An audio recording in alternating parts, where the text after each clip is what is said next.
ওখানে উনি দাঁড়িয়ে ছোট্ট একটা ভাষণ দিয়েছিলেন। উনি বলেছিলেন, মান আরাদা আন তাসকুলা উম্মু ওয়া ইয়াতামা ওয়ালাদু ওয়া তারমিলা যাওজাতুহু ফালিয়াসুদ্দানি। খেয়াল করে শুনেন, কান দুইটা খরগোশের কানের মতো খাড়া করেন। উনি এক বাক্যের একটা ভাষণ দিলেন। ভাষণ দিতে জানলে বড় ভাষণ দেয়া লাগে না। এক বাক্যের ভাষণ দিয়ে গোটা বিশ্বকে ঝাঁকুনি মারা যায়। চিল্লায় বলো ঠিক কিনা? ওমর ফারুক এক বাক্যের একটা ছোট্ট ভাষণ দিলেন, মান আরাদা আন তাসকুলা উম্মু। কে আছো মায়ের এই মক্কায়? কে আছো মায়ের বুক খালি করতে চাও? ইয়াতামা ওয়ালাদু। কে আছো বাচ্চাগুলারে, নিজের সন্তানগুলোরে ইয়াতিম বানাতে চাও? কে আছো তারমিলা যাওজাতুহু, নিজের স্ত্রীকে বিধবা বানাতে চাও? ফালিয়াসুদ্দানি। বুকের পাটা থাকলে আমি ওমর রে থামাও। ফালিয়াসুদ্দানি। দেখি মক্কায় কার এত বড় বুকের পাটা? কে আছো মায়ের বুক খালি করতে চাও, সন্তান রে এতিম বানাতে চাও, স্ত্রীকে বিধবা বানাতে চাও? ফালিয়াসুদ্দানি। পারলে আমারে ঠেকাও। এই বলে উনি আল্লাহু আকবার, আল্লাহু আকবার, আল্লাহু আকবার বলে স্লোগান শুরু করে দিলেন।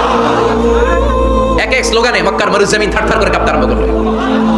এই মিছিল মক্কার কেউ দেন।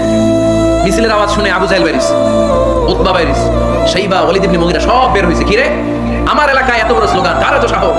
বের হয়ে দেখে মিছিলের সামনে ওমর। ওমরে দেখে দিছে একদম। কারণ ওমরে ফারুককে থামানোর মতো বাপের বেটা মক্কায় দ্বিতীয়টা কেউ ছিল না। আওয়াজ করে বলে ঠিক কিনা?